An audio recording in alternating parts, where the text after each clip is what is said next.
सभी को नमस्कार। 25 सप्ताह की कार्य योजना के अंतर्गत आज हम जानेंगे कि 9वें सप्ताह के 5वें दिन हमें हिंदी और गणित में कक्षा 1 में क्या कराना है।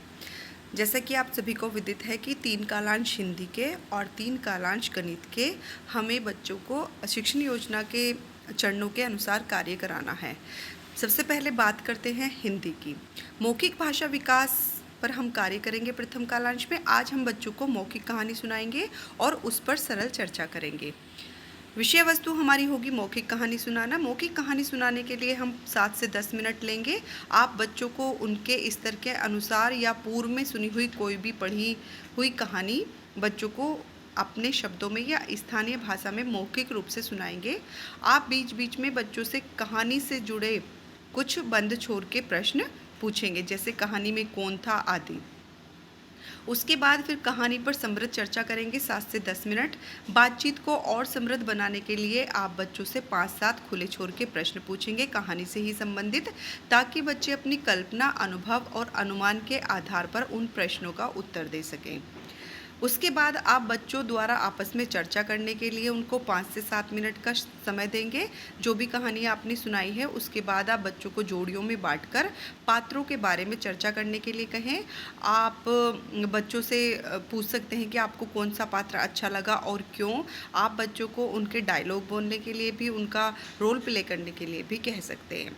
अंत में सभी जोड़ियों की प्रतिक्रिया लें। बच्चों को अपने घर की भाषा में बातचीत करने के लिए आप प्रोत्साहित करें। बच्चा जिस तरह से जवाब दे रहा है आप उसको स्वीकार करें। लेखन कार्य में हम 7 से 10 मिनट का समय लेंगे।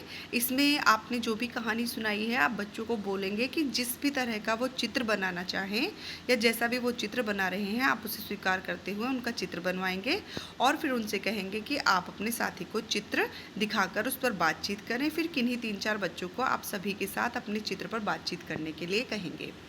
दूसरा कालांश होगा हमारा डिकोडिंग का। इसमें हम कार्य पुस्तिका पर कार्य करेंगे। तो यहाँ पर हमारा कार्य पुस्तिका जो है कक्षा 1 की, उसमें कोई भी पाठ नहीं दिया हुआ है कि किस तरह से आपको कार्य करना है, कोई भी कार्यपत्रक नहीं दिया हुआ है। तो यहाँ पर आपको स्वनिर्मित कार्यपत्रक बनाना है। जो भी चरण है, जिस तरह से हम ने अब तक क और र से संबंधित कार्यपत्रक बनाए थे, देखे थे, तो उसी के आधार पर आपको कार्यपत्रक बनाना है और उसी से बच्चों को आपको तैयारी करानी है। तो आज हम क और र वर्ण का अभ्यास करवाएंगे। जो गतिविधि का पहला चरण होगा उसमें हम 3 से 5 मिनट का समय लेंगे और वर्ण पहचान पर कार्य कराएंगे। आप क और र से बनने वाले शब्दों को बोर्ड पर लिखेंगे और फिर उनकी ध्वनि को अलग अलग तोड़कर जोड़कर बोलेंगे।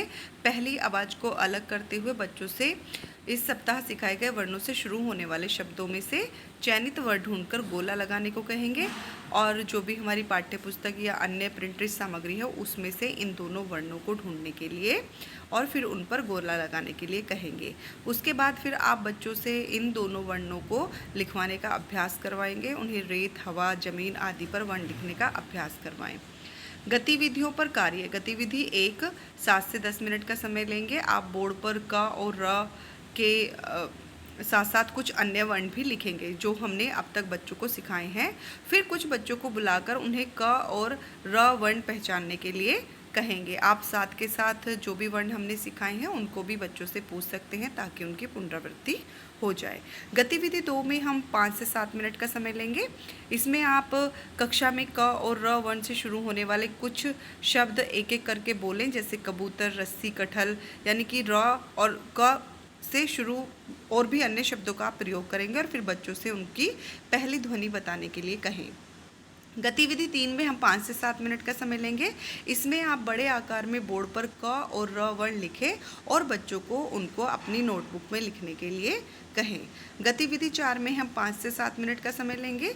इसमें आप कक्षा में क और र वर्ण से शुरू होने वाले कुछ शब्द एक एक करके बोलें, जैसे कप, रथ, कछुआ, रसगुल्ला, रस्सी।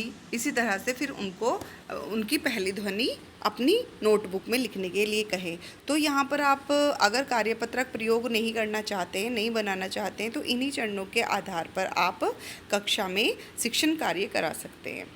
तीसरा कालांश होगा हमारा स्वतंत्र पठन और रेमेडियल कार्य। जैसा कि आप सभी को विदित है कि 20 मिनट इस बार हमारे स्वतंत्र पठन के लिए हैं और 20 मिनट हमारे रेमेडियल कार्य के लिए हैं। तो आज हम बच्चों को चयनित किताब से स्वतंत्र पठन कराएंगे। यहाँ पर हम अपनी जो हमारी पुस्तकालय है उससे पुस्तकों को लेंगे ताकि बच्चे पढ़ सकें। यहाँ पर स्वतंत्र पठन होगा 10 से 15 मिनट। पुस्तकालय रीडिंग कॉर्नर से जिसमें ज़्यादा चित्र होते हैं, कम शब्दों का प्रयोग होता है, बच्चों को उनकी इच्छा के अनुसार वो किताबें चुनने दें। बच्चों को किताबों को उलटने पलटने एवं पढ़ने के पर्याप्त समय दें। उनको बताएं कि किस तरह से हमें किताबें खोलनी होती हैं, किस तरफ से पढ़ना होता है, और उनको आपस में बातचीत करने के अवसर दें।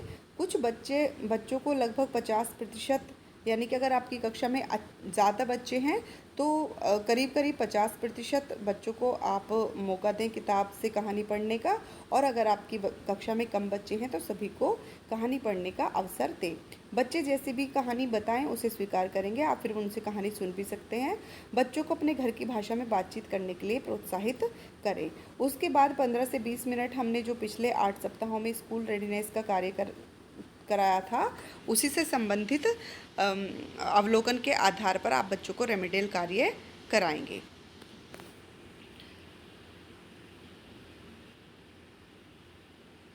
अब यहाँ पर हमारी गणित की शिक्षण योजना आती है। तो आज हमारा 5वां दिन है और 5वां दिन हमारा समेकन शिक्षण योजना के लिए होता है। तो ये आपको एक प्रारूप दिया हुआ है।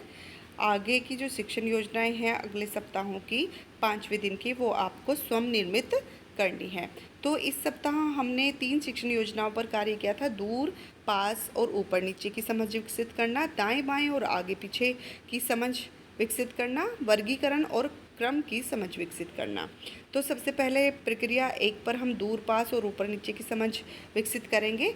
यहाँ पर आप बच्चों के 4 समूह बनाएं और समूहवार बच्चों को ब्लॉक्स व माचिस की तिल्लियाँ दें।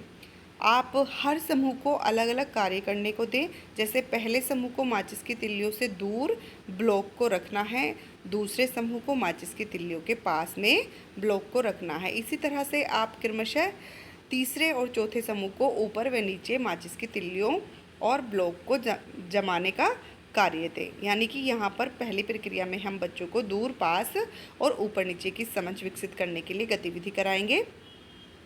उसके बाद आप बच्चों से उनके द्वारा किए गए कार्य पर प्रश्न पूछें। जैसे आपने दूर या पास माचिस की तिल्लियों और ब्लॉक्स को कैसे जमाया। आप दूर, पास और ऊपर नीचे में संदर्भ की आवश्यकता को भी बताएं। बच्चों को बताएं कि दूर कहाँ है या किस तरह से आप उसको वर्णित करेंगे। प्रक्रिया 2 में हम जो हमारी दूसरी शिक्षण योजना है उससे संबंधित गतिविधि कराएंगे। दाएं बाएं और आगे पीछे की समझ, इसमें हम 20 मिनट का समय लेंगे। आप यहाँ पर बोर्ड पर मछलियों का चित्र बनाएं जिसमें कुछ मछलियाँ बाईं ओर तथा कुछ मछलियाँ दाईं ओर हों। हाथ, चिड़िया, जूते आदि का भी चित्र बनाया जा सकता है। यहाँ पर आप शिक्षक बच्चों को 2 समूह बनाएं तथा उनको गोल गोल घेरे में बिठाएंगे। शिक्षक समूहवार उनसे बोर्ड पर बने चित्र को देखकर बताने को कहें कि कितनी मछलियों के मुंह दाईं ओर हैं या कितनी मछलियों के मुंह बाईं ओर हैं। आप यहाँ पर अपनी कक्षा में जैसे कि बच्चे बैठे हुए हैं तो उनके एक तरफ अगर बोर्ड है, एक तरफ दरवाज़ा है, तो आप पूछ सकते हैं कि आपकी दाईं ओर क्या है, आपकी बाईं ओर क्या है, या फिर बोर्ड आपकी किस ओर है, दरवाज़ा आपके किस ओर है। तो इस तरह से आप उनकी जो ये समझ है दाएं बाएं की उसको विकसित कर सकते हैं। उसके बाद आप कक्षा में स्थानीय शब्दों का उपयोग करते हुए भी बच्चों से प्रश्न को पूछें तथा दाएं बाएं की समझ को विकसित और पुख्ता करें। आप उनको बता सकते हो कि दायां हाथ जो होता है हमारा या दाईं तरफ, वो हमारा सीधा हाथ की तरफ होता है, और जो बायां वस्तुएं होते हैं वो हमारी उल्टे हाथ की तरफ होती हैं। यानी कि उल्टे हाथ को हम बायां हाथ कहते हैं और सीधे हाथ को हम दायां हाथ कहते हैं। इसी तरह से फिर आप बच्चों को खड़ा करके एक रेलगाड़ी बनाएं जिसमें सबसे आगे के बच्चे को इंजन बनाएं, और फिर आप बच्चों से प्रश्न पूछें जैसे इंजन के पीछे कौन है, या किसी भी बच्चे का नाम लेके कि उसके आगे कौन खड़ा है। इस तरह से आप बच्चों की दाएं बाएं और आगे पीछे की समझ को विकसित कर सकते हैं। प्रक्रिया 3 में हम वर्गीकरण और वर्गीकरण और क्रम की समझ को विकसित करेंगे। इसमें हम 10 मिनट का समय लेंगे। यहाँ पर आप बच्चों के 4 समूह बनाएं तथा जो भी समूहवार बच्चों को अलग अलग लंबाई तथा कुछ समान लंबाई के लकड़ी के टुकड़े देंगे। आप फिर बच्चों को निर्देश देंगे कि वे अपने समूह में दी गई लकड़ियों को उनकी लंबाई के हिसाब से समूह बनाने के लिए कहें। जैसे एक जैसी लंबाई की लकड़ियाँ एक समूह में, और जब सभी समूह दी गई लकड़ियों को लंबाई के आधार पर वर्गीकृत कर लेंगे तब आप उन्हें बताएंगी। वर्गीकृत करने के लिए लंबाई, आकार, भार, रंग आदि के आधार के बारे में बताएंगे कि किस तरह से हम इनका वर्गीकरण करते हैं। किसी को रंगों के आधार पर, किसी को उसके वजन के आधार पर, किसी को लंबाई के आधार पर, किसी को आकार के आधार पर। उसके बाद आप बच्चों को दी गई लकड़ियों को सबसे लंबी लकड़ी से सबसे छोटी लकड़ी के क्रम में रखकर दिखाने के लिए कहेंगे। और उसके बाद फिर आपने जो चौथे दिन खोजे और जाने वाली गतिविधि कराई थी, उसकी प्रगति को आप देखेंगे कि बच्चे कुछ उसमें प्रगति कर पाए हैं या नहीं कर पाए। अब दूसरे कालांश में हम बच्चों को इसी से संबंधित कार्यपत्रक देंगे। यहाँ पर आपको स्वयं कार्यपत्रक का निर्माण करना होगा। मैंने सीख लिया कार्यपत्रक। और फिर कार्यपत्रक आप जब देखेंगे कि जब आप बच्चों को कार्यपत्रक चेक करेंगे तो उसमें आप देखेंगे कि जो बच्चे हमारे 50% से कम प्रश्नों को सही कर पा रहे हैं उनको आप समूह 1 में रखेंगे, और जो बच्चे 50% से ज़्यादा उन प्रश्नों को कर पा रहे हैं उनको आप समूह B में रखेंगे। और फिर उसी के आधार पर आप इनके जो आकलन ट्रैकर है उसमें उनकी सही स्थिति को दर्ज करेंगे, यानी कि आपको A और B उसमें प्रदर्शित करना है। तो इस तरह से हमारी ये शिक्षण योजना हुई। उसके बाद फिर हम बच्चों की समझ को विकसित करने के लिए जो भी हमारी यहाँ पर तीनों शिक्षण योजनाओं से संबंधित गतिविधियाँ हैं उनको हम कराएंगे। आप देखेंगे कि जो बच्चे इस सप्ताह की शिक्षण योजनाओं को या इस सप्ताह जो भी हम सिखाना चाहते थे उनको नहीं सीख पाए हैं, तो उनको आप विशेष रूप से अन्य गतिविधियों के माध्यम से सिखाने की कोशिश करेंगे। आप इन गतिविधियों को भी ले सकते हैं। आपके पास इससे अच्छी और कोई गतिविधियां हैं तो आप उनको भी ले सकते हैं। इस तरह से हमारी ये हिंदी और गणित की 5वें दिन की शिक्षण योजना समाप्त होती है। आप इनको इन्हीं के आधार पर कराएं और देखें कि प्रत्येक बच्चे की प्रगति को आप देखते हुए उसकी प्रगति को जो हमारा आकलन ट्रैकर है उसमें दर्ज करें। धन्यवाद।